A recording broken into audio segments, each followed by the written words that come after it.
Edgar Allan Poe, 1809–1849, was an American writer, poet, and literary critic, best known for his macabre and Gothic tales and poems. Born on January 19, 1809, in Boston, Massachusetts, Poe's life was marked by tragedy and literary innovation. Some of Edgar Allan Poe's most famous works include The Raven, The Telltale Heart, The Fall of the House of Usher, and The Pit and the Pendulum. His writing often explored themes of death, madness, and the supernatural, contributing significantly to the development of the horror and mystery genres. Poe's personal life was tumultuous. He experienced financial difficulties, struggled with alcoholism, and faced the loss of several loved ones, including his wife Virginia Clem, who died of tuberculosis at a young age. Edgar Allan Poe's death on October 7, 1849, remains somewhat mysterious. He was found delirious on the streets of Baltimore and died a few days later. The exact cause of his death is still debated, with theories ranging from alcohol poisoning to rabies or other illnesses. Despite the challenges in his personal life, Poe's works have had a lasting impact on American literature, and he is often regarded as one of the pioneers of the short story and detective fiction genres. Sherwood Anderson, 1876–1941, an American writer of short stories and novels, has recently been famous as an author whose works influenced the first half of the 20th century in particular. September 13, 1876 was the day of his birthday. He was born in Camden, Ohio. Such a brilliant author left a significant mark on American literature, for he dwelled and described vividly the microcosm of his native place, human relations, and human nature. He has authored some of his best works in Winesburg, Ohio, 1919, which is regarded as one of the best short story collections of modern writing, and a couple of novels, Poor White, 1920, and Dark Laughter, 1925. Winesburg, Ohio is a set of stories that are interwoven, and these stories are about people of a town which the author hails from. Problems of loneliness, separation of the self, and identity issues are reflected in the following stories. The author had creative techniques for writing literature which in turn had a major influence on American writers like Ernest Hemingway and William Faulkner. He is also considered to be part of the literary group known as the Lost Generation, popular in the period after World War I. Throughout all his other many lives, he kept on writing, but Anderson succumbed to being prematurely dead on March 8, 1941. A fatal infection of the surrounding membranes of the stomach, peritonitis, from swallowing a toothpick at a party, is what led to the young man's death. This in turn led to a perforation in his intestine which caused the death. David, who only lived for a short while, left a permanent mold in American literature. Margaret Wise Brown, 1910–1952, was a highly influential American author of children's books. She was born on May 23, 1910, in Brooklyn, New York, and she became one of the most prolific and beloved writers in the field of children's literature. Margaret Wise Brown's best-known work is the classic bedtime story, Goodnight Moon, which was first published in 1947 and has since become a cherished favorite for generations of children. Another well-loved book by Brown is The Runaway Bunny. Brown's writing style was characterized by its simplicity and rhythmic prose, making her stories engaging and accessible for young readers.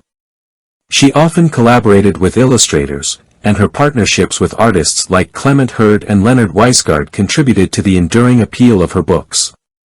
Tragically, Margaret Wise Brown's life was cut short when she died unexpectedly on November 13, 1952, at the age of 42. The cause of her death was an embolism following surgery for an ovarian cyst. Despite her relatively short career, Margaret Wise Brown's contributions to children's literature have left a lasting impact, and her books continue to be beloved by readers of all ages. Ambrose Bierce, 1842–1914. The real mystery stays behind Ambrose Bierce's death. He vanished in Mexico in 1913, and many attempts and theories have been made to discover the truth behind his death, yet they are far from the facts. Here's what we know. Last confirmed sighting. At the end of December 1913 he sent a letter to a friend stating his desire to ride with the revolutionary forces in Mexico that were loyal to Pancho Villa. He disappeared after that night until the night of the last confirmed sighting of him in a living condition. Possible connection to the Mexican Revolution. There are different theories that either he died fighting soldiers of Mexico at the Battle of Ojinaga in January 1914, was executed by the Mexican soldiers, or died of illness at the refugee camps which was fleeing the conflict. Other theories, a bit unsubstantiated, theories regarding his death can be that he was murdered by bandits, died of natural causes, or even faked his death. What is left are simply speculation and curiosity, as the real evidence is missing in the case of Bierce's death. He retains his enigmatic status as a literary figure, even the veil covering his end acting being left an open question. Dan Andersson, 1888–1920, was a Swedish poet, writer, and composer known for his lyrical and melancholic works. He was born on April 6, 1888, in Skattlåsberg, Sweden, and grew up in a working-class environment. Despite facing financial challenges, Andersson pursued his passion for literature and poetry. Dan Andersson's poems often reflected themes of nature, the struggles of everyday life, and a sense of longing and melancholy. His most famous work is perhaps the poetry collection, Kalvikterens Visor, Songs of the Charcoal Burner, published in 1905, which gained him recognition for his evocative and introspective style. In addition to his literary pursuits, Andersson was also a songwriter and musician. His compositions, often characterized by a combination of folk and romantic elements, complemented his poetic themes. Tragically, Dan Andersson's life was cut short at the age of 32. He died on September 16, 1920, under mysterious circumstances. The official cause of death was listed as accidental poisoning, possibly from drinking contaminated water. However, some speculation and conspiracy theories have surrounded his death over the years. Despite the brevity of his life, Dan Andersson's poetry and music have continued to resonate with readers and listeners, and he is celebrated as one of Sweden's prominent literary figures. Ernest Hemingway, 1899–1961. In his house in Ketchum, Idaho, where he lives quietly now, the spirit of the great author, Ernest Hemingway, is present in every corner, because it has been there for a long time. The 2nd of July, 1961, a day of sadness, was the end of the writer's life, the last page of the life story. For many decades, the brave soul that had adorned the rumor and imagination of many with its own daring stories and larger-than-life persona had now succumbed to the shadow of its own thought. The heavy load of suffering resulting from the marks of multiple crashes and accidents undoubtedly was a burden on Hemingway. With each minute the sun went down and cast huge shadows on the ground that came to be an omen of what was to happen later. Back home, in the silence, he grasped a shotgun in his hand. It seemed the music was playing on a familiar rhythm at that moment. The shots were as much on the mind of literary history as in his own house, where they shook the silence. Being a war survivor and an author of love and loss, Hemingway, a supreme poet, wrote his final chapter. The catchment was filled with the same shock and sorrow as witnessed in the world, and a literary icon was lost, and his demise, which will forever be entangled in the thick blanket of his enduring legacy, would forever be remembered. Francis Bacon, 1561–1626, was an English philosopher, statesman, scientist, and essayist, known for his significant contributions to the fields of science, philosophy, and literature. He was born on January 22, 1561, in London, England, and he held various influential positions during his lifetime. Bacon served as the Lord Chancellor of England under King James I, making him one of the highest-ranking officials in the government. However, his political career eventually faced challenges, and he was accused of corruption. In 1621, he was impeached and fined, leading to his removal from office. Apart from his political career, Francis Bacon is renowned for his works in philosophy and science. He is often credited as one of the founders of the scientific method, emphasizing empirical observation and experimentation. His major philosophical works include Novum Organum, 1620, and The Advancement of Learning, 1605. In addition to his contributions to science and philosophy, Bacon is known for his essays, which cover a wide range of topics such as truth, death, love, and friendship. His collection of essays, titled Essays, or Counsels, Civil and Moral, was first published in 1597. Francis Bacon died on April 9, 1626, in Highgate, London. The exact cause of his death is uncertain, but it is widely believed that he contracted pneumonia while conducting experiments to investigate the preservation of meat through freezing. Bacon's legacy has endured, and his works continue to be studied and appreciated in various academic fields. Hart Crane, 1899–1932. The topic of Hart Crane's death is still a very sensitive issue even in the present, as it is partly related to suicide. It's crucial to do this with humility and empathy. Crane died on April 27, 1932, when he was 32, near the coast of New York on his ship's return from Mexico. He was off the cliff over the steamship USS Orizaba into the Gulf of Mexico. Several factors contributed to this tragic event. Struggles with mental health. Crane struggled with the problem of depression and frequent mood changes all his life. Taken together, eyewitness testimony raises the possibility that he may have drunk before jumping. Creative difficulties. Mr. Poe believes his work doesn't live up to his standards, which makes him even more depressed. Personal relationships. He developed intense and even problematic relationships, both with the additional psychological burden. Still, one should bear in mind the fact that all these details are rather fragments from a complex personality story and most often one of the multiple aspects of the final decision of the person. While accepting the ontology of the situation, our focus is to ensure sensitivity and respect for both Crane and his loved. Gustav Cobb, 1857–1918, was an American music critic and author best known for his work, The Complete Opera Book, which provides detailed synopses and analyses of operas. He was born on March 4, 1857, in New York City. Cobb initially studied law and worked as a lawyer but later turned his attention to music criticism. His extensive knowledge of opera and his ability to explain complex musical compositions in an accessible manner contributed to the success of The Complete Opera Book, first published in 1919, a year after his death. Tragically, Gustav Cobb's life was cut short during World War I. On July 27, 1918, he was on board the SS Carolina, a passenger ship en route from New York to Havana, Cuba, when it was torpedoed and sunk by a German U-boat off the coast of Long Island.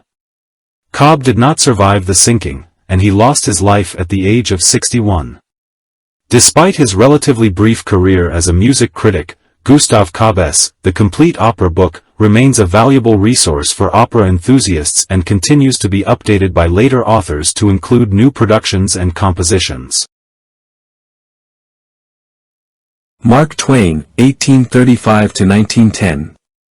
The pseudonym of the American writer and humorist Samuel Langhorne Clemens, Mark Twain, 1835–1910, is commonly known everywhere with the publishing of his famous books, The Adventures of Tom Sawyer, and The Adventures of Huckleberry Finn. Mark Twain was born on November 30th. Twain's writing displays two abundant examples and social commentary of his close observation of American life. The Adventures of Tom Sawyer is an 1876 story in which Tom grows to adulthood as a boy, and the story presents a childhood benefactor villain. The energy shows though Mark Twain's famous story, The Adventures of Tom Sawyer, and yet its sequel, Huckleberry Finn's Adventures, published in 1884, is known as the most American novel. It has racial themes, discrimination, morality, and liberalism, and this time, of course, Huck and Jim will travel from the source of the Mississippi to the mouth of the river. Other titles that show Twain as a writer are The Prince and the Pauper, A Connecticut Yankee at King Arthur's Court, and Life in Mississippi.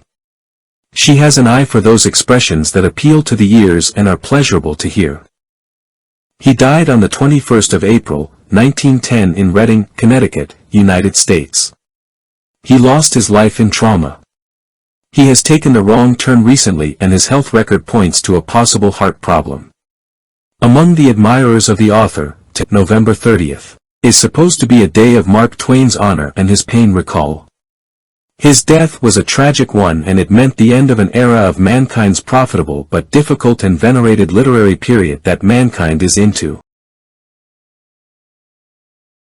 Molière was the pen name of Jean-Baptiste Poquelin, 1622–1673, a French playwright and actor widely considered one of the greatest masters of comedy in Western literature. He was born on January 15, 1622, in Paris, France, and adopted the stage name Molière later in life. Molière's works, written in the 17th century, are still celebrated for their wit, humor, and keen observations of human behavior. Some of his most famous plays include Tartuffe, 1664, a satire on religious hypocrisy; The Misanthrope, 1666, a comedy about a man who despises hypocrisy and deceit; The School for Wives, 1662, a farce about the complications of love and marriage; The Imaginary Invalid, 1673, a comedic satire on the medical profession and hypochondria. Molière's plays often targeted social and moral issues, and he faced some controversy and opposition from certain quarters due to his satirical portrayals of religious and societal conventions. Molière collapsed on stage during the fourth performance of The Imaginary Invalid, and died a few hours later on February 17, 1673. The cause of death was likely tuberculosis, exacerbated by the strenuous physical demands of acting and the pressure he faced from religious and conservative critics. Despite the initial controversy, Molière's works have endured and continue to be performed and studied worldwide. Percy Bysshe Shelley, 1792–1822. His death is officially recorded as drowning in a boating accident on July 8, 1822, at the age of 29. William was traveling from Livorno to Larissai, Italy, with Edward Ellerker Williams and Charles Vivian on board the Don Juan, when a severe storm caught them and they were made shipwreck in the southern part of the Gulf of Spezia. The bodies of Shelley and Williams were discovered a week later, and Vivian's body was never partly found. However, conspiracies about his death have been circulating as well, suggesting that he might have been murdered instead of having an accident. Unfavorable weather reports. Others believe that the weather forecast wasn't bad enough to cause the boat to sink there, which hinted at the deliberate deception. Shelley's controversial views, his radical political and social stances were enemies, and some connected those factors to his death. Missing logbook and lack of witnesses, an empty logbook and none of the contemporaneous sailing boat survivors add extra suspicion to the theories. Nevertheless, these theories did not prevail, whereas the after-the-event investigation ended up making this an accident, and it is generally accepted that this is what happened. The dual factors of the sudden storm and the small size of the boat, and possibly the sailor's lack of experience, are considered the most probable causes. In the end, the death records indicate that drowning was the actual cause of death, but the actual sequence of events that led her to die remains disputed, and hence there are interpretations arising from the particular evidence that you take into account. Pietro Aretino, 1492–1556, was an Italian author, playwright, poet, satirist, and blackmailer. He was born in Arezzo, Tuscany, Italy. Aretino is best known for his satirical writings and sharp wit, and he played a significant role in the literary and cultural scene of the Italian Renaissance. Aretino's works include plays, poems, and letters. His most famous work is a series of satirical letters, known as the Lettre, in which he addressed various contemporary figures, often using a combination of flattery and criticism. He had a talent for navigating the complexities of the political and artistic circles of his time.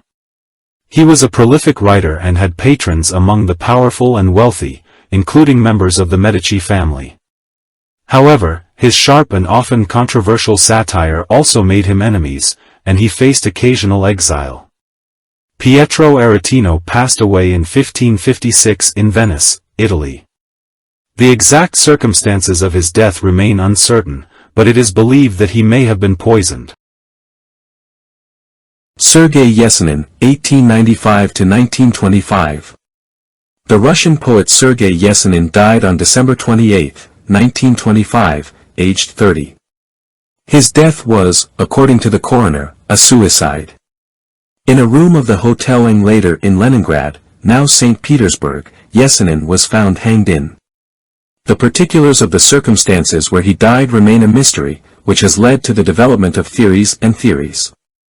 Yevgeny Yesenin's life was turbulent, including a marriage to an American dancer Isa Dobrashina, and divorce later on.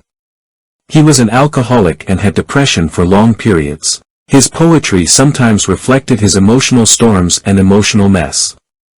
Others believe that he may have died due to depression, but his critics highlight the political and social situation at the time. It should be emphasized that Yesenin died in the period of radical societal and political transformations in the Soviet Union, and the life and work of the poet are the reflections of the revolutionary socio-cultural phenomena of this period.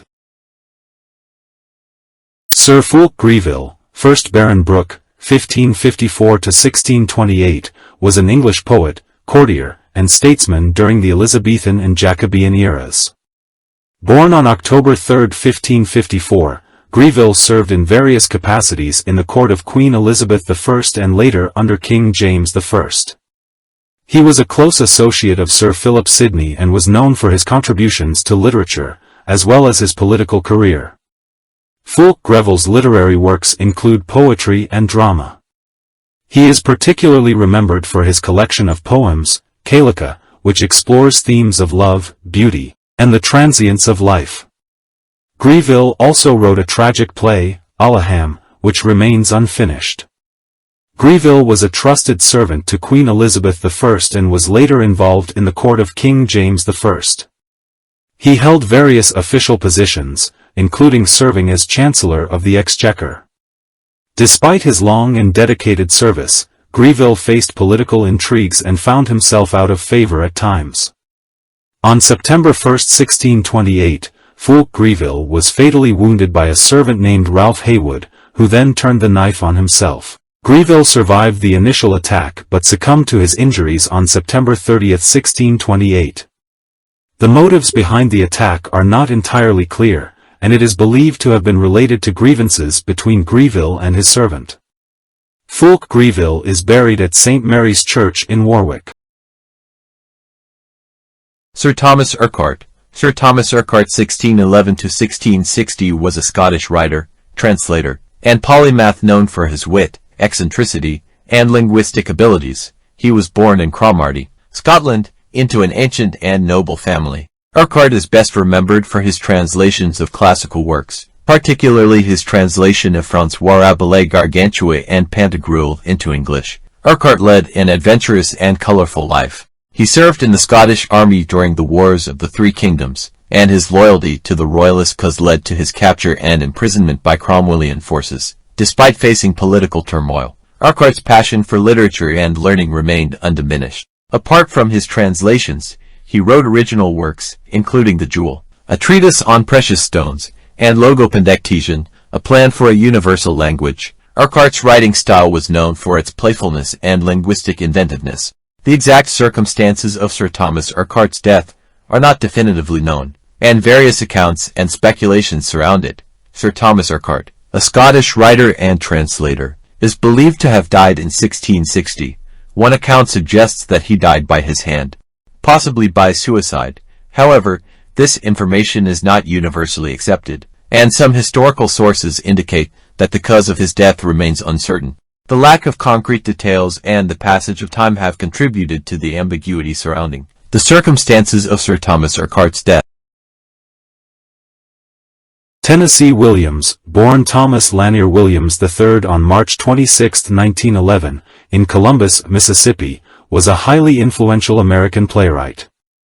He is best known for his emotionally charged and often controversial plays that explore themes of desire, isolation, and the complexity of human relationships. Some of Tennessee Williams' most famous works include A Streetcar Named Desire, 1947, which earned him the Pulitzer Prize for Drama, The Glass Menagerie, 1944, and Cat on a Hot Tin Roof, 1955. His plays often featured characters facing personal struggles and societal challenges, and they were known for their poetic language and psychological depth. Tennessee Williams struggled with personal issues throughout his life, including alcohol and drug addiction, which sometimes influenced his work. Despite the challenges, he continued to be a prolific writer and made a significant impact on American theater. Williams received numerous awards and honors for his contributions to drama. He passed away on February 25, 1983, at the age of 71, in New York City. The cause of death was attributed to choking on a plastic cap from a bottle of eye drops, in what was described as an accidental asphyxiation. Virginia Woolf, 1882-1941. Virginia Woolf, the well-known English novelist and essayist, committed suicide on the 28th of March, 1941, at the age of 59 years. She hung herself on the banks of the River Ouse, just near her manor in Sussex, England. Like other mental illness sufferers, Woolf had experienced her mental illness all her life, and war, the bombing of her home in London, and the relapse of her bipolar disorder were some of the reasons that pushed her to commit suicide. In a note left to her husband Leonard, Woolf wrote, "The next time I started feeling very strange, I realized for sure that I am going mad again. I think we can't experience the same awful day again, and I certainly won't survive this time. I've been hearing voices and can't focus, so I act as if what I think is best for her. Through you, the happiness I have never thought possible has become mine. You just haven't been for one thing quite what anybody can for some reason. They don't think that two happier persons could have been than this last trouble when the disease came. This battle I can't fight any longer. Indeed, I know of myself nothing that can be done. I tried to resist it, but now I don't have any choice. What happens doesn't matter. I don't think anything other than the fact that I am making you suffer. I couldn't save you any further. You saved me too. Forever with you. No love left for the last in my heart. Virginia." Woolf's death was a tragic loss to literature, but her book still allows people to read and appreciate all over the world. Her novels, for example, include Mrs. Dalloway and To the Lighthouse classic modernist novels, while her essays like A Room of One's Own are important feminist papers. Yukio Mishima, 1925-1970. On the 25th of November 1970, Yukio Mishima, a popular Japanese novelist, playwright, and nationalist, took his own life in the context of a very publicized incident. Mishima performed a seppuku, a ritual suicide, following his failed Shinjuten Mokunin, which is an attempted prison break. Mishima was famous for his complicated and conflicted ideas as well as his membership in right-wing intellectual circles. It happened on the day he died. He, with 4 men from his battalion, took the place of Tatenokai, Armor Battalion, the military outpost in Tokyo. The goal of Mishima in the speech to the troops was to restore the imperial system which was lost after World War II and to overturn Japan's post-war democratic reforms. Yet, the rebellion could not gain support from the military, which put down the revolt and laughed at Mishima. After the realization that his act is unfruitful, Mishima went to the commander's office, dying seppuku, a Japanese practice of disemboweling, followed by beheading. Morita, one of Mishima's followers who came after, tried to write seppuku also, but failed to complete the task, so another member of the group beheaded Morita. This was the climax of the shocking and sad period, which sparked much speculation and discussion not only in Japan, but also beyond. Even now his literary legacy is impressive, but what he did on this day often is ascribed to as a rather dramatic and, at times, contentious end to his career.